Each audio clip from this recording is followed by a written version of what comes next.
नमस्कार विद्यार्थी मित्रांनो, मी प्राध्यापक डॉक्टर बाळासाहेब गारडी, राव बहादूर नारायणराव बोरावके महाविद्यालय श्रीरामपूर, मराठी विभाग। आज आपण या ठिकाणी द्वितीय वर्ष कला या वर्गासाठी जो साहित्य विचार या नावाचा पेपर आहे, या पेपरमधील साहित्याची सामाजिकता हा घटक या ठिकाणी पाहणार आहोत। साहित्य समाज यांचा जो परस्पर संबंध आहे, यावर बऱ्याच वर्षांपासून वेगवेगळ्या पद्धतीनं चर्चा होत आलेली आपल्याला दिसून येते। मुळातच साहित्य आणि समाज हे घटक दोन आहेत का हा प्रश्न आहे। कारण साहित्याची निर्मिती करणारा जो घटक आहे तो म्हणजे लेखक, आणि हा लेखक जिथे राहतो त्या घटकाचं नाव आहे समाज।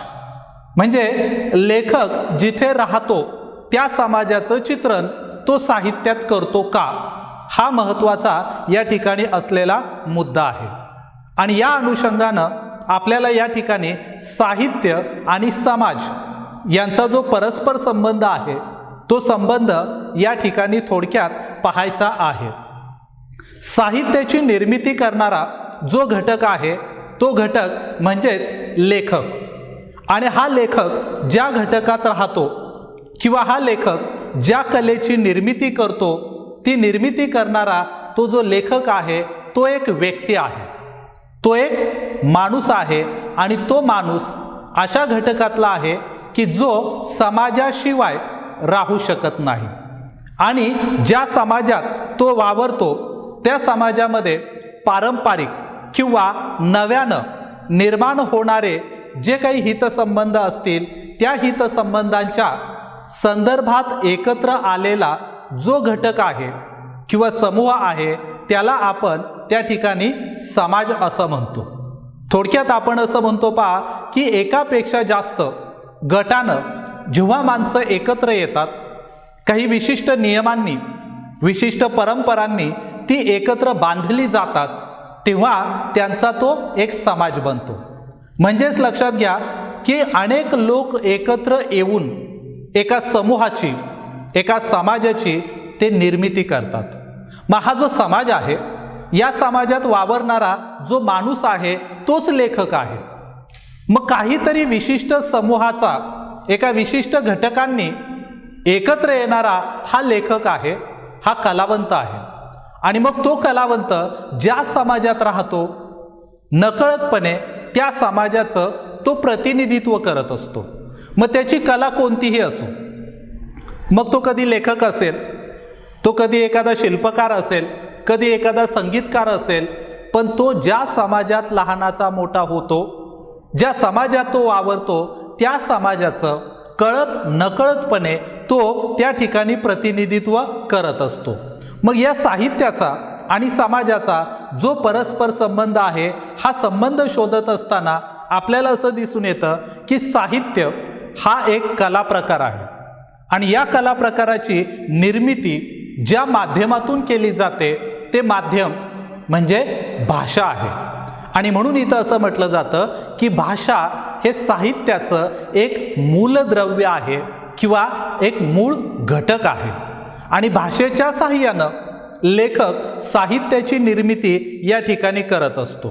आणि म्हणून भाषेच्या माध्यमातून लेखक ज्या साहित्याची निर्मिती करतो, वाचक सुद्धा त्याच भाषेच्या साहाय्यानं साहित्याचा आस्वाद घेतो, म्हणजे साहित्याचं तो वाचन करतो।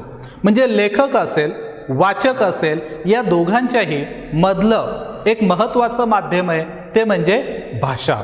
आणि म्हणून साहित्याचा विचार करत असताना आपल्याला लेखक, वाचक आणि भाषा या तीन घटकांच्या माध्यमातून त्याचा विचार करावा लागतो। कारण लेखक कलेची निर्मिती करत असताना एक आनंद प्राप्तीसाठी कला निर्मिती करतो, तेव्हा भाषेचा वापर करतो। वाचक जेव्हा त्या कलेचा आनंद घेण्यासाठी, आस्वाद घेण्यासाठी त्या भाषेच्या माध्यमातून ती कलाकृती तो समजून घेण्याचा प्रयत्न करत असतो। मग लेखकाच्या दृष्टिकोनातून, वाचकाच्या दृष्टिकोनातून आपण जेव्हा साहित्याची प्रयोजनं पाहतो, कलेची प्रयोजनं पाहतो, ही प्रयोजनं आपण मागील प्रकरणामध्ये पाहिलेली आहेत पहा.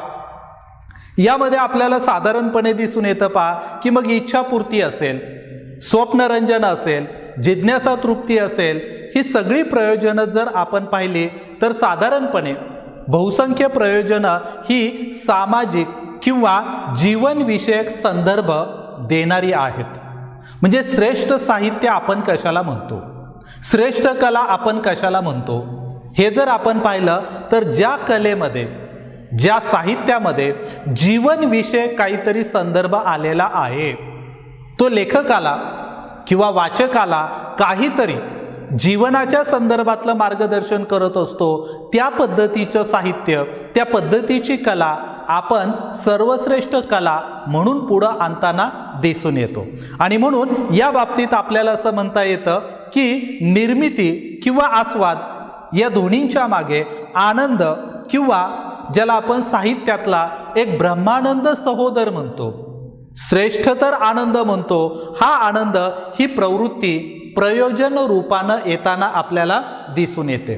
परंतु केवळ आनंदासाठी साहित्य लेखन केलं जातं किंवा केवळ आनंदासाठी साहित्याचं वाचन केलं जातं असं जर आपण मानलं तर मात्र आपल्याला असं दिसून येईल पहा की साहित्य कृतीमध्ये कलेची अंग असतात, कलात्मकता असतेच, ही शुद्ध कलावादी भूमिकाही असते आणि त्याला आपल्याला कलावाद असंही त्या ठिकाणी म्हणता येईल. याला साहित्य कृतीच्या अनन्यसाधारणत्वावर किंवा समाज निरपेक्षतेवर या ठिकाणी भर दिलेला आपल्याला दिसून येईल.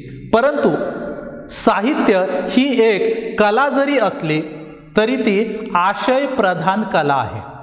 आणि जेव्हा आपण साहित्याला आशय प्रधान कला असं म्हणतो तेव्हा आपल्याला असं दिसून येतं की साहित्याचं मूल्यमापन हे फक्त कलात्मक दृष्टिकोनातूनच करणं योग्य होणार नाही. कारण जर साहित्यात आशय आहे तर त्या आशयाला आपण पाहत असताना आपल्याला दिसून येतं की साहित्यातला आशय हा नेहमीच जीवन किंवा समाजाशी संबंधित काही व्यवहार तो मांडत असतो. आणि म्हणून मराठीमध्ये प्राध्यापक वाल कुलकर्णी हे नेहमी या ठिकाणी सांगतात की कलाकृती चांगली किंवा कलाकृती ही श्रेष्ठ हे कशावरून ठरवायचं, तर एखाद्या कलाकृतीमध्ये कलामूल्य ही चांगली आहेत म्हणून कलाकृती श्रेष्ठ आहे असं आपल्याला फक्त म्हणता येणार नाही, तर तिचं श्रेष्ठत्व ठरवायचं असेल तर आपल्याला जीवन मूल्यांचा विचार करावाच लागतो. म्हणजे साहित्यामध्ये निव्वळ कलामूल्य आहेत म्हणून ती कलाकृती एक काही क्षण तुम्हाला आनंद देऊ शकेल, पण तिचं श्रेष्ठत्व मोजायचं असेल तर मात्र त्या कलाकृतीमध्ये किती जीवन मूल्य दडलेली आहेत हे पाहणं अतिशय महत्त्वाचं ठरेल असं वाल कुलकर्णी या ठिकाणी म्हणताना आपल्याला दिसतात. त्यामुळं एखाद्या साहित्यकृतीला आपण श्रेष्ठ का म्हणतो तर तिच्यामध्ये जीवन दर्शन सखोल व उत्कट असते म्हणून. आणि म्हणूनच आपल्याला दिसून येतं की हरिभाऊ आपटेंना आपण श्रेष्ठ कादंबरीकार म्हणून ओळखतो. का ओळखतो तर हरिभाऊ आपटेंच्या अनेक कादंबऱ्या या सामाजिक कादंबऱ्या या गटात मोडणाऱ्या आहेत. त्यांच्या अनेक कादंबऱ्यातून त्या त्या काळात समाजाचे जे महत्त्वाचे प्रश्न होते किंवा त्या त्या काळामध्ये समाजावर परिणाम करणाऱ्या ज्या घटना होत्या त्या घटनांवर लेखकानं परखडपणे केलेलं भाष्य आहे म्हणून ते लोकांना आवडलं, म्हणून ते आजही आपण इतिहासामध्ये त्याची नोंद करतो. कारण आजही मराठी कादंबरीच्या इतिहासामध्ये सर्वश्रेष्ठ कादंबरीकारांमध्ये हरिभाऊ आपटेंचं नाव घेतलं जातं. याला कारण आहे हरिभाऊ आपटेंच्या कादंबऱ्यात येणारा सामाजिक संदर्भ. म्हणजे जर सामाजिक संदर्भ तिथे आला नसता तर कदाचित हरिभाऊ आपटेंची कादंबरी किंवा हरिभाऊ एक लेखक म्हणून एवढे लोकप्रिय होऊ शकले असते का, हा थोडासा प्रश्न आपल्याला या ठिकाणी पडू शकतो. त्याचबरोबर साहित्य कृतीचा केवळ कलात्मक दृष्टिकोनातून विचार हा होऊ शकत नाही हे जसं भारतीय विचारवंत म्हणतात तसंच काही पाश्चात्य विचारवंतांनी सुद्धा त्याच दृष्टिकोनातून विचार मांडलेले दिसतात. साधारणपणे वेलेक आणि ऑरेन या दोन विचारवंतांनी त्या ठिकाणी असं म्हटलेलं आहे की त्यांनी जो एक ग्रंथ लिहिलेला आहे त्याचं स ग मालशे यांनी जे भाषांतर केलेलं आहे साहित्य सिद्धांत या नावाच्या ग्रंथाचं, त्या ग्रंथात त्यांनी असं म्हटलेलं आहे की साहित्य ही एक सामाजिक संस्था आहे. साहित्य ही एक सामाजिक संस्था आहे व समाज निर्मित भाषा हे त्याचं माध्यम आहे. आता या एकाच ओळीमध्ये दोन घटक आलेले आहेत पहा की साहित्य ही एक सामाजिक संस्था आहे. म्हणजे साहित्य ही सामाजिक संस्था आहे, म्हणजे समाजानं निर्माण केलेली एक कलेची ती संस्था आहे. तिचा निर्माता कोण आहे? समाज आहे. मग दुसरा घटक त्याच्यात काय येतो? समाज निर्मित भाषा हे त्याचं माध्यम आहे. म्हणजे ज्या समाजानं कलेच्या निर्मिती केल्या, साहित्याची निर्मिती केली, त्याच समाजानं निर्माण केलेली भाषा हे साहित्याचा घटक आहे. म्हणजे साहित्यामध्ये भाषा आणि साहित्य हे दोन्हीही कला समाजानं निर्माण केलेल्या आहेत, समाजातून त्या निर्माण झालेल्या आहेत आणि म्हणून समाजाचा आणि साहित्याचा, भाषेचा एक अनन्यसाधारण त्या ठिकाणी संबंध आपल्याला दिसून येतो. आणि म्हणूनच साहित्याच्या अभ्यासातून उपस्थित होणारे बहुसंख्य प्रश्न हे निदान अंतिमतः वा गर्भितपणे तरी सामाजिकच प्रश्न असतात असं या ठिकाणी पाश्चात्य विचारवंतांनी सुद्धा म्हटलेलं आहे. कारण शेवटी साहित्य, समाज, भाषा या एकाच घटकातून पुढे आलेल्या दिसतात आणि त्याच्यावर कळत नकळतपणे परिणाम करणारा जो मोठा घटक आहे तो समाज हाच आहे. आणि म्हणून यांचे जे प्रश्न निर्माण होतात किंवा त्या प्रश्नांवर चर्चा केली जाते तर त्या प्रश्नांच्या मुळाशी समाज हा घटक असतोच आणि सामाजिक प्रश्न हे त्या ठिकाणी अतिशय महत्त्वाचं योगदान त्या ठिकाणी देताना दिसतात. आणि त्यामुळं लेखकावर समाजाचा प्रभाव पडतो, तद्वत लेखकाचाही समाजावर प्रभाव पडतो असं आपल्याला या ठिकाणी म्हणता येतं. आणि हे मत अतिशय महत्त्वाचं आहे की समाज बदलला की साहित्य बदलतं, साहित्य बदललं की समाज बदलतो. म्हणजे लक्षात घ्या की समाजातले मूलभूत बदल लेखक टिपतो, ते साहित्यात मांडतो आणि साहित्य वाचल्यानंतर लेखकाच्या माध्यमातून समाज बदलतो. म्हणजे समाजाचा प्रभाव लेखकावर आणि लेखकाचा प्रभाव समाजावर हे एक दुहेरी एक माध्यम आपल्याला त्या ठिकाणी दिसून येतं. आणि मग साहित्याचा हा समाजावर आणि समाजाचा साहित्यावर कसा प्रभाव पडतो हे जर आपण बारकाईनं पाहिलं तर आपल्याला त्या ठिकाणी दिसून येईल पहा की साहित्याचा जो समाजावर पडणारा प्रभाव आहे तो नेहमीच बरे वाईट परिणाम घेऊन येत असतो. म्हणजे समाजामध्ये आणि साधारणतः आपण जर पाहिलं की आधुनिक कालखंडामध्ये जे जे महत्त्वपूर्ण बदल झालेले आहेत ते सगळे बदल आपल्याला दिसून येईल की साहित्य आणि समाज यांना बरोबर घेऊन जाताना दिसतात. म्हणजे आपण पाहतो की आधुनिक कालखंडामध्ये, इंग्रजी कालखंडामध्ये आपल्याकडे अनेक विद्वान लोक जन्माला आले, त्यांनी अनेक वैचारिक भूमिका मांडल्या.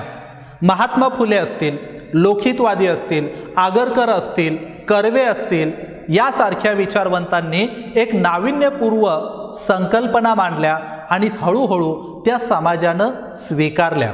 समाजात त्या भूमिकांमुळे बदल झालेले दिसतात. किंवा मध्ययुगीन कालखंडामध्ये सुद्धा आपण पाहतो की लेखकांच्या माध्यमातून समाजावर काही बदल झालेले दिसतात. विशेषतः संत साहित्यातून जे नवे विचार मांडले गेले, ज्या नव्या प्रेरणा मांडल्या गेल्या त्याच्या माध्यमातून समाज बदलत गेलेला आपल्याला त्या ठिकाणी दिसून येतो. आणि म्हणून आपल्याला या ठिकाणी असं म्हणता येतं की लेखक, वाचक आणि भाषा हे तीनही घटक आपल्याला सामाजिक संदर्भाच्या साहाय्यानं लक्षात घ्यावे लागतात. कारण साहित्याला एक सामाजिक परिणाम प्राप्त करून देण्याचं काम हे तीन घटक या ठिकाणी करत असतात. म्हणून जसं आत्ता आपण पाहिलं की हरिभाऊ आपटेंची पण लक्षात कोण घेतो या नावाची कादंबरी जर आपण पाहिली तर ही कादंबरी कलात्मक दृष्टिकोनातून फक्त पाहून चालत नाही, तर तिच्यामध्ये असलेला जो सामाजिक संदर्भ आहे तो सामाजिक संदर्भ लक्षात घेतल्याशिवाय आपल्याला या कादंबरीचा खरा आस्वाद घेता येत नाही आणि ही कादंबरी आपल्याला खऱ्या अर्थानं त्या ठिकाणी समजत सुद्धा नाही. आणि त्यामुळं आपल्याला इथं म्हणता येतं की साहित्याचा एक सामाजिकतेच्या दृष्टिकोनातून अभ्यास करणं हा एक अतिशय महत्त्वाचा घटक आहे.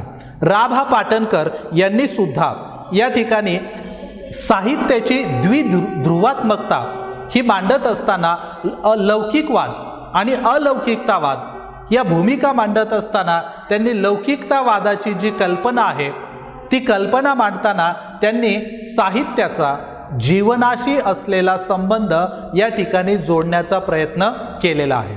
आणि त्या भूमिकेतूनच त्यांनी साहित्य आणि समाजाचा जो संदर्भ आहे तो संदर्भ या ठिकाणी दाखवून दिलेला दिसून येतो.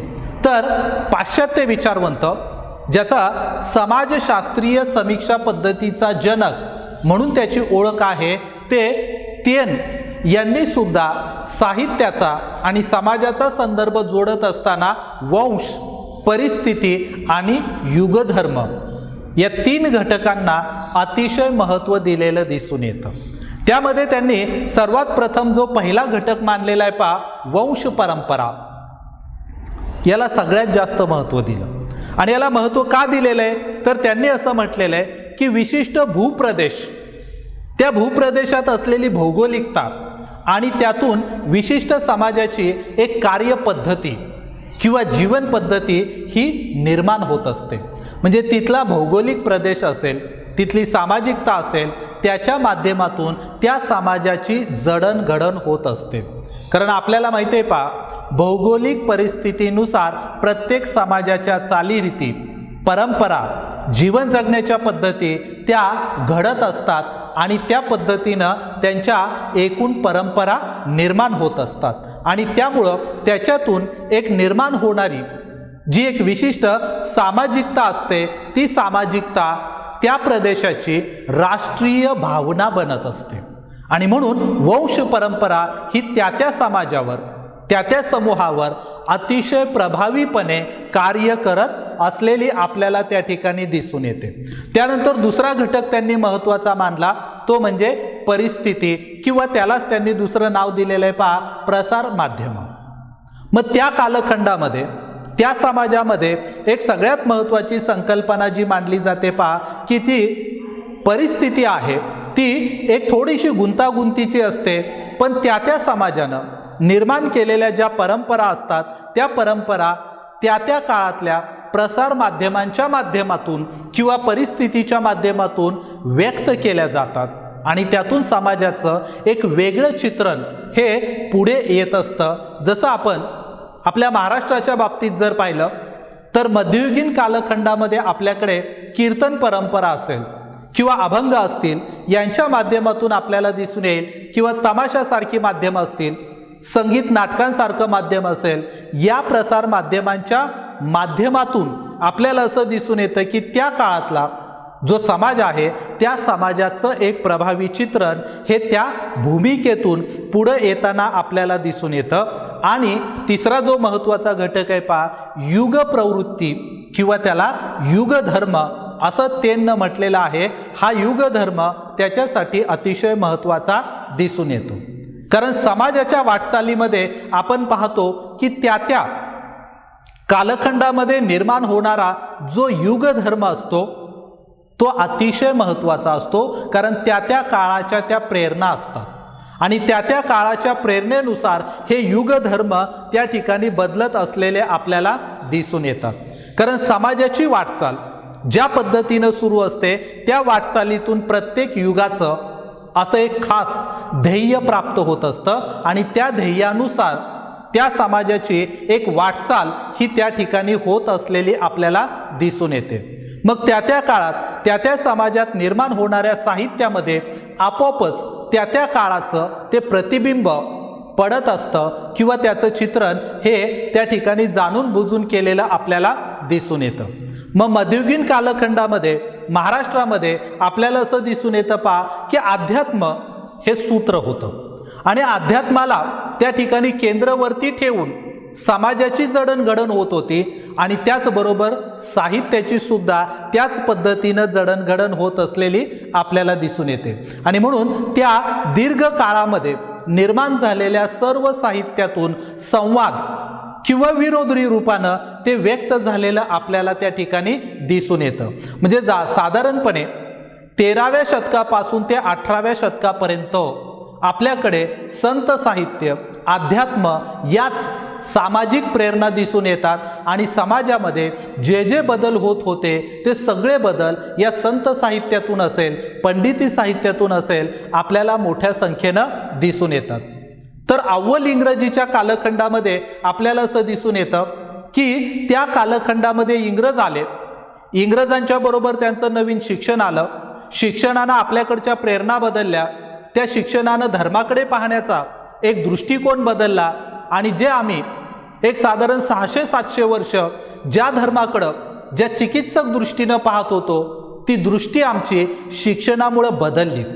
आणि मग या अव्वल इंग्रजी कालखंडामध्ये आपण पाहतो की भिन्न प्रकारे आपल्या धर्माकडे, समाज व्यवस्थेकडे आपण पाहू लागलो आणि ते बदल मग हरिभाऊ आपटेंच्या कादंबरीत असेल, आगरकरांच्या निबंधात असेल, महात्मा फुलेंच्या साहित्यातून असेल, लोकहितवादींच्या निबंधातून असेल, हे भिन्न भिन्न प्रकारे ते साहित्य त्या ठिकाणी निर्माण झालेलं आपल्याला दिसून येतं।